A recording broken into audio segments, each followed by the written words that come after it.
Alrighty, so as we hit the halfway point of the MLS regular season, well, we're actually a little over the halfway point because there are already a couple of teams that have already played 18 games in the season. I want to take a look at some of the most surprising and disappointing teams so far this season because as we have hit halfway, there are definitely teams that, where they're in the standings, it kind of surprised you, and teams that you didn't think that they would be that high up in the standings or perform that well as we hit the halfway point. And then, of course, we get to the disappointment, and those are the teams that have clearly underachieved this season. So let us begin with the first team. And by the way, this is not on a ranking, but if it is a ranking, I have to put St. Louis in first place. And also, got to be careful how I put City. I have to cap all that because, I know St. Louis fan, they don't want to just say it's St. Louis City. It's St. Louis City with all cap because of how well their expansion season has been. But in all honesty, I mean, this has been just an expansion season we have not seen in really ever in MLS. I mean, you could argue the expansion season of LAFC and Atlanta United was good, but the pace that St. Louis City is sitting at first place in the Western Conference.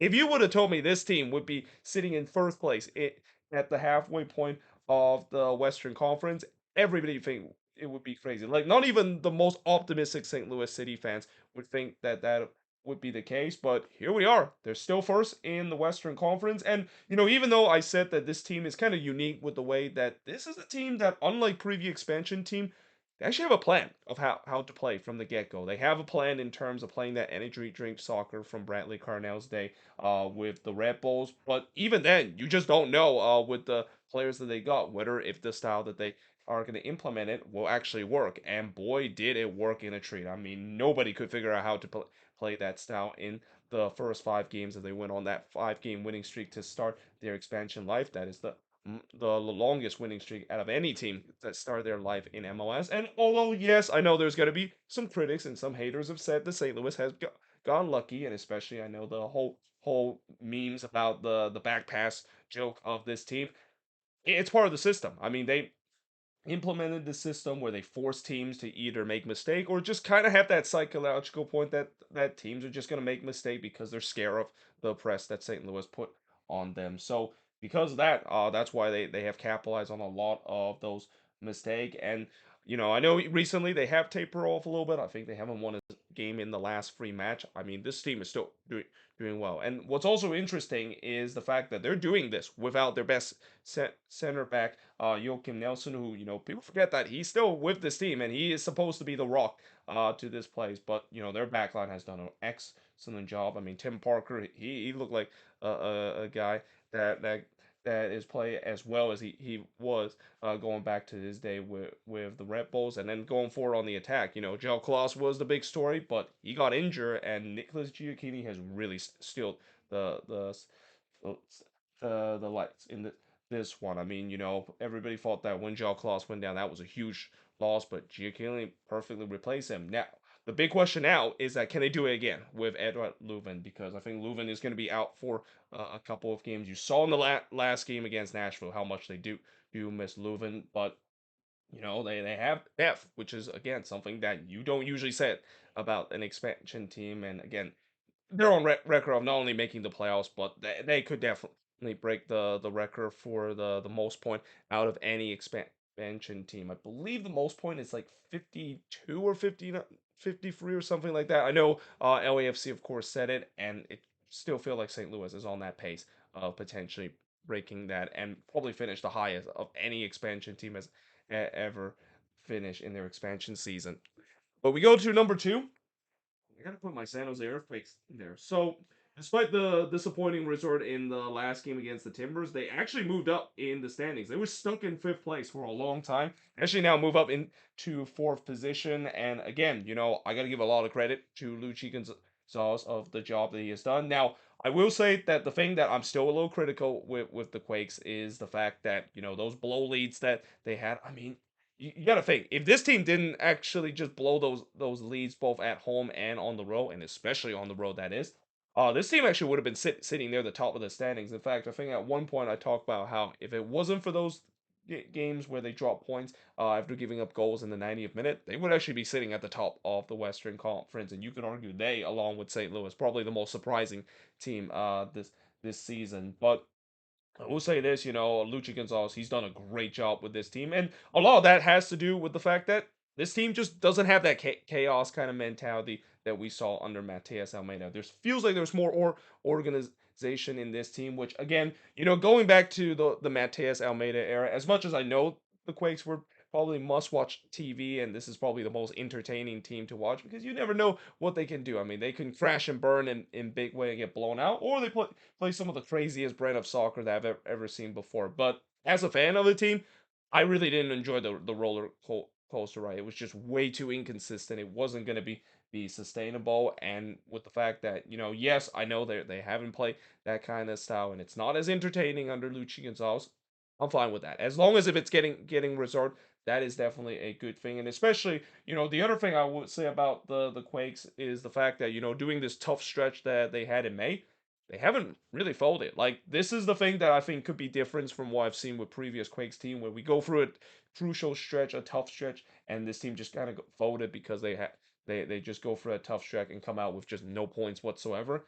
This team has been able to get big wins against big teams, so they're not afraid of anybody. Now, obviously, we'll see whether that, of course, continue. And again, I do still have some concern in terms of goal scoring. The goal scoring has definitely dropped down a little bit. But I think the other thing that is good about this team is the fact that, for once, in probably the first time in years, I've seen a Quakes team that have looked so much better in terms of defensively organized.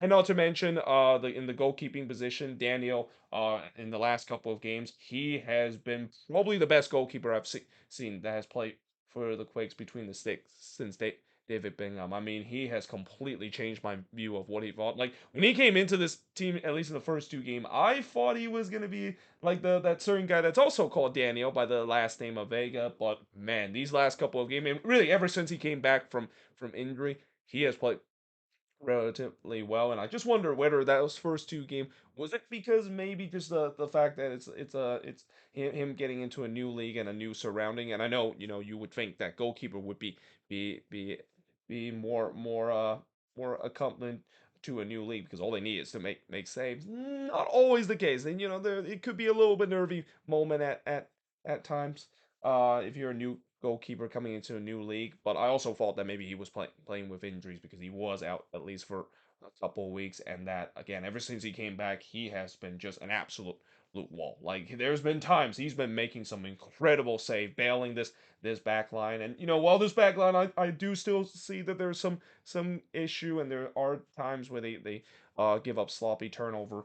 Danielle is there to clean up the mess. And again, that's something that I have not have been able to say that a goalkeeper for the San Jose Earthquakes can actually bail out mistakes by the defense since probably when David Bingham was still the goalkeeper of this team. And that's going all the way back to 2016 and 17 and so forth. But then we go to number three. Gotta put the Houston Dynamo on there. And again, the biggest surprise I would say is the fact that, in the year 2023, Ben Olsen is doing a good job with a team. Like, who would have thought that that would be the case? And, when he was hired by the Dynamo, I know a lot of Dynamo fans were not happy about that. It feels like it's a retread. And I can understand because, what Ben Olsen has done, especially during his latter year with DC, it was not pretty. And it feels like it was going to be the same case for the Dynamo. But give credit to him. He has done a great job, and especially this Dynamo team, especially recently, they have looked much better and better. And that's another thing that is kind of different, like what I say about the Quakes narrative, where the Quakes when they go for a tough stretch, they kind of fade away. For the Dynamo, their narrative is that they get off to a good start and then they just fade away. But this team has not done so. It's just been an incredible season for them. Most of the signings that they made this offseason has been a big hit. I mean, that one of their focal player, Bassi, has been very good for this team. Even Hector Herrera, who he really turned back the clock this season. I mean, this is probably the best season he has for under the Dynamo, and not to mention this team is making being their home base like a fortress again. And again, we just talk about how it is almost impossible to try to get points going on the road against Houston. It's not just the the fact that this team is good, but it's also the humility and the stuff. And it feels like now it's kind of that factor where now not only you have to face the humility and the heat whenever you go to Houston, but now you have to face against a Dynamo team that is legitimately a very very good team this season. Then we go to number four. Now this, I mean, this is debatable, but I'm gonna put Nashville on there. And again, a lot of that has to do with the fact that the most surprising thing is the fact that this team. Well, yes, they are still carried a little bit by Hani Mukhtar, and that Hani Mukhtar is still the offense for this team, and that he's once again putting an MVP kind of caliber of a season. It's not all just all on him at where he just like last season where he single-handedly carried the team. There's actually some supporter in cast he has. The likes of Fafa Pico. I thought that was a good signing for Nashville. He's been contributing. Jacob Schaffer having a renaissance season for Nashville. And then at the back, despite losing Dave Romney, they still look very, very solid at the back. And I would say that, this Nashville team, this is probably the funnest Nashville team I've seen so far in the league. And that's been kind of a thing that's been a criticism of Nashville, especially under Gary Smith. They kind of play some boring brand of soccer, just kind of bunker and stuff like that. We don't see that happen with this Nashville team. They actually play some fun soccer, especially on the transition. They're one of the most dangerous team on the transition, and that yeah, I think again the biggest surprise is the fact that they are a fun team to watch, and they are legitimately a contender in the Eastern Conference. I mean, I thought last here, and especially with the way that they didn't really make too much important signing on the attack, it wasn't going to work out for this team. It looks like it's another year where Hani Mukhtar just gotta have to carry the team. Well, not only he has done that, but now he's getting supporter cast. You can see what this Nashville team has been. They have been next level to a point where it's really surprised that even now they switch back to the Eastern Conference. They're still dominating the way they are. And mind you, this year, if you want to talk about which conference is the strongest, it's got to be the Eastern Conference. The East is much stronger this season compared to the West, and you got to say that that's also the surprising factor where going back to the East, going back to a stronger conference, they're putting in more impressive number compared to last year when they were in the West. Then we go to number five, and this is also an interesting one. Now, the interesting thing about CF Montreal and why I put them in the surprise list is the fact that this team looked like they were dead and buried. Like when remember that trade when they decided to send Kamal Miller to Inter Miami and they got return in Ariel Lassiter and Bryce Duke. I thought that was just a move that waves the white flag. Like everybody thought that was the move that waves the white flag for CF Montreal. They were clearly building heading this season, and there's even a lot of whisper that Hearn Lasada is definitely not the right man for this job. But credit to him and credit to CF Montreal. And again, I think a lot of the reason why they were really struggling is because the fact that they have some key injuries on the attacking end. I mean, they haven't not had Ramel Keel till for majority part of the season, and they just got back Mason Toy in this team. But yeah, I mean, this team they have just been absolutely untouchable at home this season. Like at Star Saputo, I think they've only lost once this season. This is a team that they follow the typical formula of how to make the playoffs: win your home games and maybe get some result on the road. That's kind of a thing that will still be a big question for her and Lasada team. But as long as their home form is going to be good enough, I think they can get into the playoffs. And consider how it was early this season where they were sitting rock bottom. It was doom and gloom. It looked like this team has no chance of making the playoffs. What a recovery it's been for this Montreal team, and what a recovery it has been for Hernan Lasada. And also, you remember that trade that I mentioned with Ariel Laster and Bryce Duke?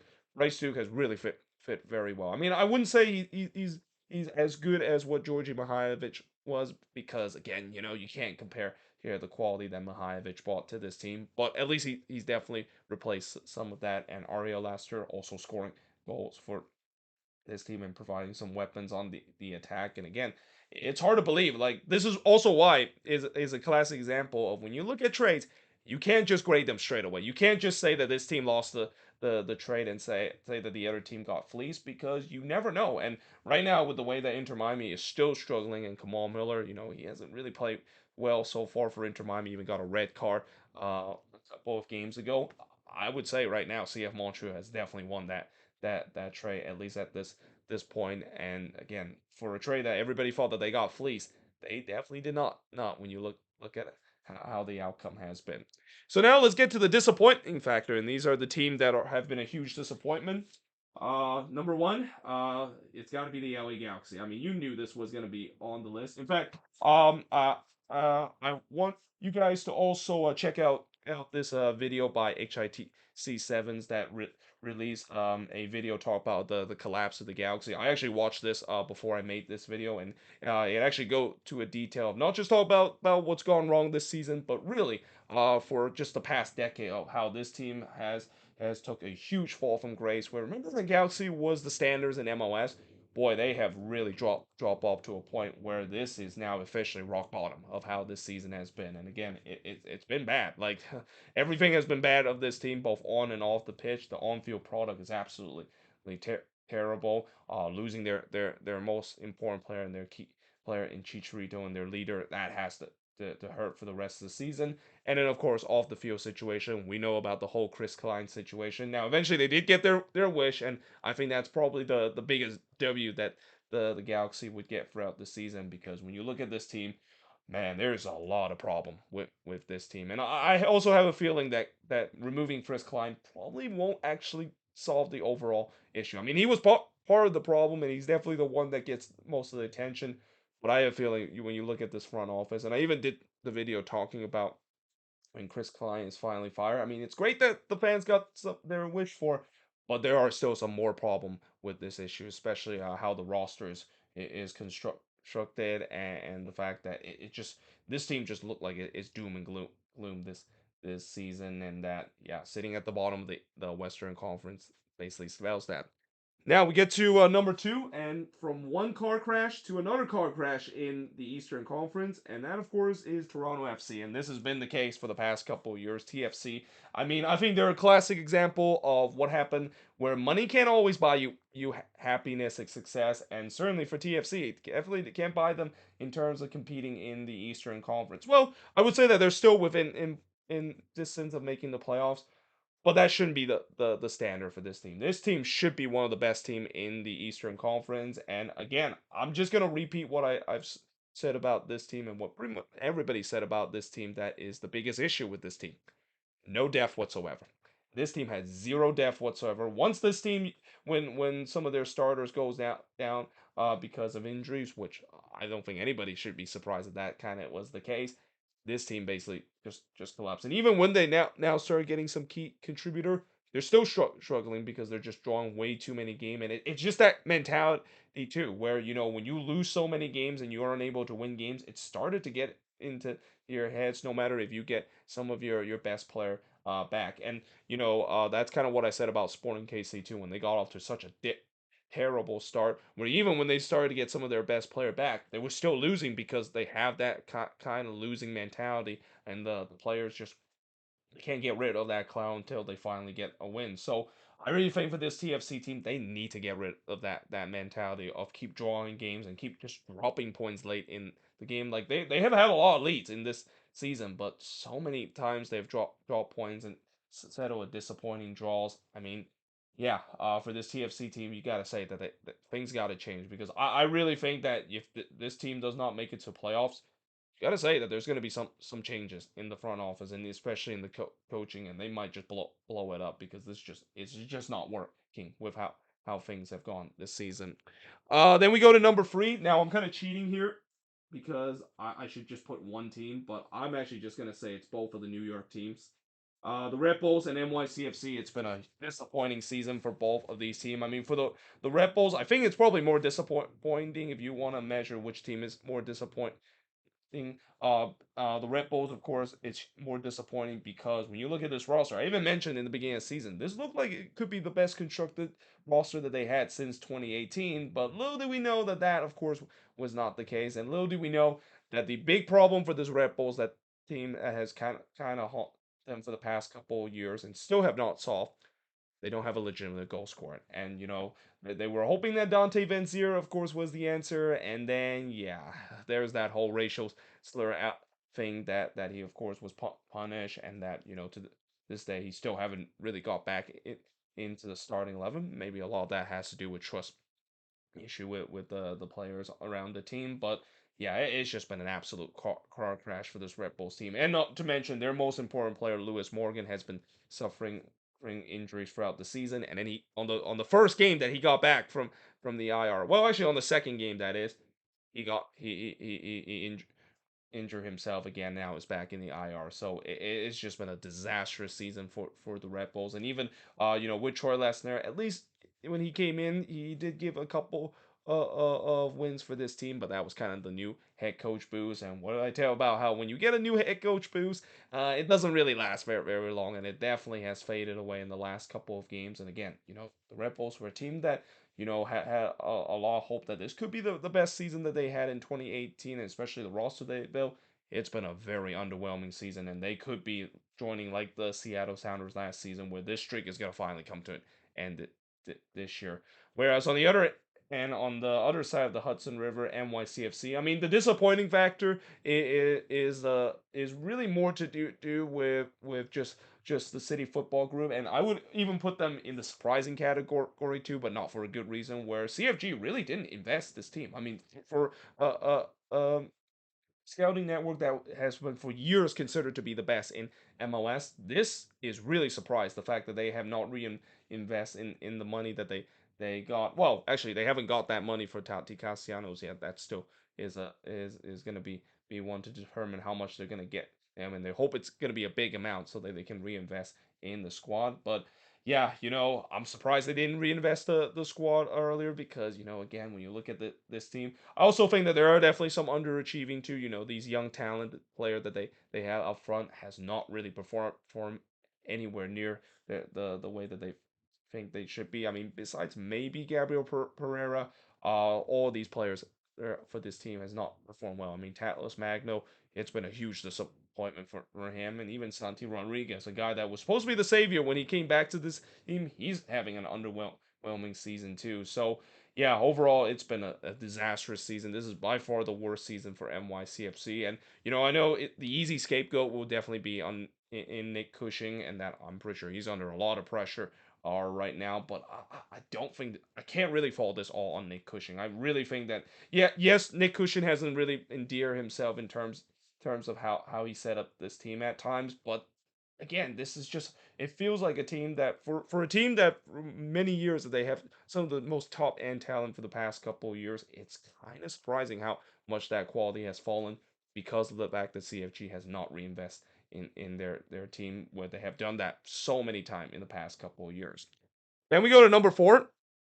It's not the Austin. So, for Austin, I mean, we knew this season it was going to be a regression, but we didn't expect that much of a regression of how this season has been. I mean, for Austin, as I said before in the cliche, it's one step forward and two step back every time with this team. Anytime when this team got a win, maybe they turn around the corner, and then they follow that by two losses in a row. And there's a lot of reason why that this team has had problem. Again, I think part of that has to do with the regression. Last season, they clearly overperformed, especially in the expectancy goal rate, and the way that last season they also have just so many comebacks last season, so many of those resilient performance.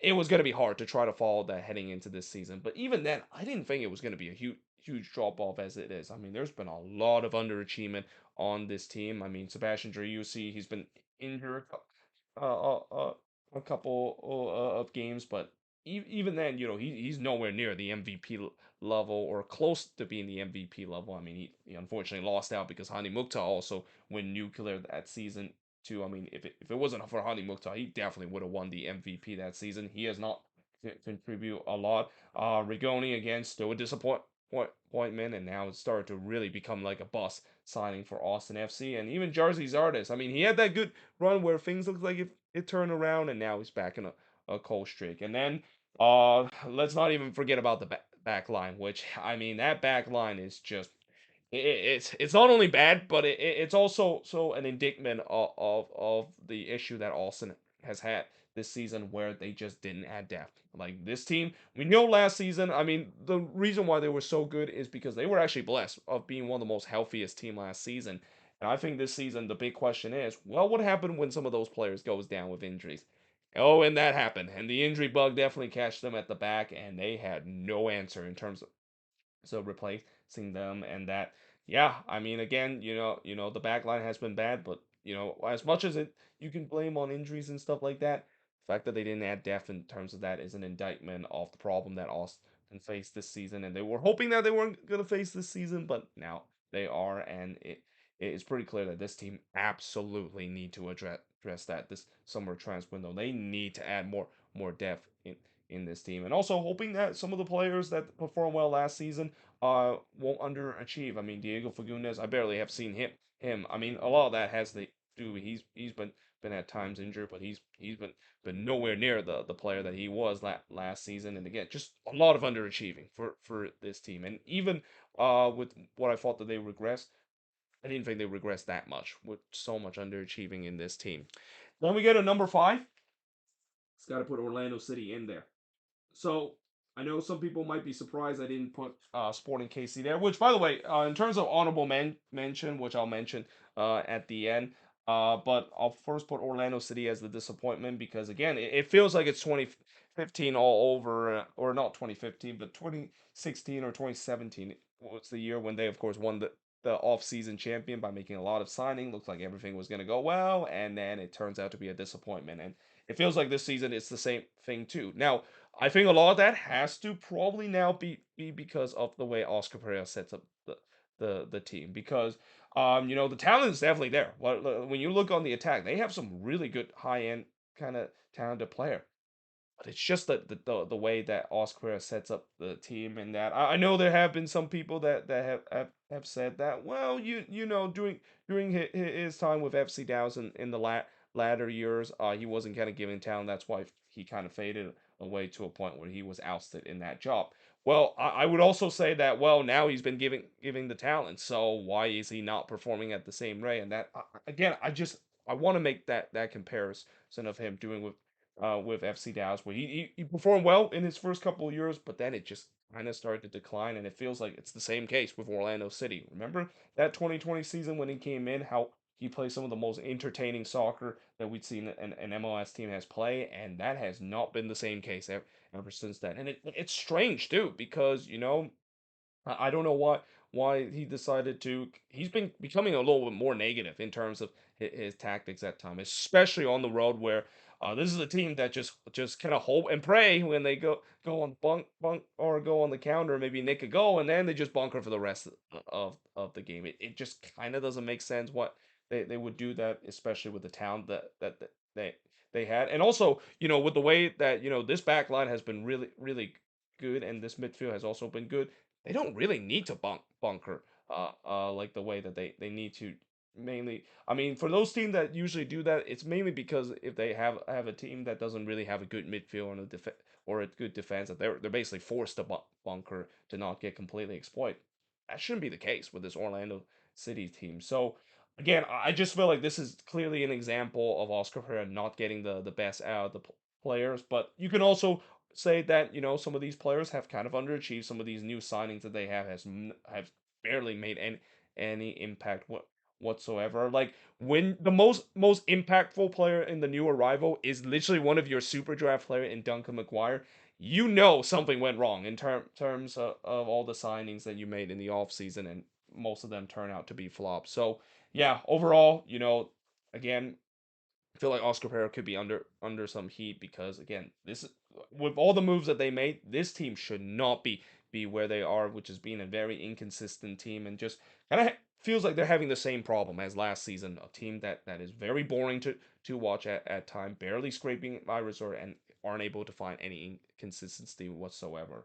But as before I end this video, as I mentioned, I'll give up some honorable mention in the surprise list. I'll give honorable mention to the Vancouver Whitecaps and what Vanni Sartini has done to a team that has played some of the most entertaining soccer you can imagine. I mean, can you imagine Vancouver play some entertaining soccer? That's something you haven't seen in a long time too. And also, I would say another honorable mention is FC Cincinnati. Even though I know people expect Cincinnati to be good, the way that they've been good is kind of a little surprising. Where they've been a more they're a team that can grind out resort, and also Lucho Costa is really trying to challenge Hani Mukhtar for that MVP spot. Disappointment, as I mentioned, Sporting KC. You can say it could be a big honorable mention. I mean, I was thinking about putting them on there, but because of the good run that they had, I mean, I kind of don't want to put them in the disappointment list. Though, the last game where they lay an egg in that game against LAFC beat team, that's definitely not could be something that I could put them back in the disappointment part. But at least they're back in the playoff race, which after just such a bad start to the season, I think Sporting KC fans would be happy the fact that they're back in the playoff race. And even you could say that Colorado might be a big disappointment, though. Again, I don't know if you can say Colorado has been a disappointment when it's pretty clear that I had a feeling this team was not going to be good because of the lack of goal scoring, and maybe even the Chicago Fire too. Though again, this is the Chicago Fire. It's like this is probably the most cursed team where no matter what they do, no matter what kind of signings they do, they just kind of continue to follow the narrative of what a Chicago Fire team does, which is a team that somehow find ways to lose game in some of the most painful way we've seen a team lose game week in and week out. So yeah, there you have it. That is pretty much it. Looking at some of the most surprising and disappointment team. Let me know in the comments below what do you think of this video, and if you have some teams that you feel like should be on this list, let me know in the comments below as always. But until then, hope you guys enjoyed this video. If you do, make sure you guys leave a like, smash the subscribe button, and yeah, I of course will see you guys next time.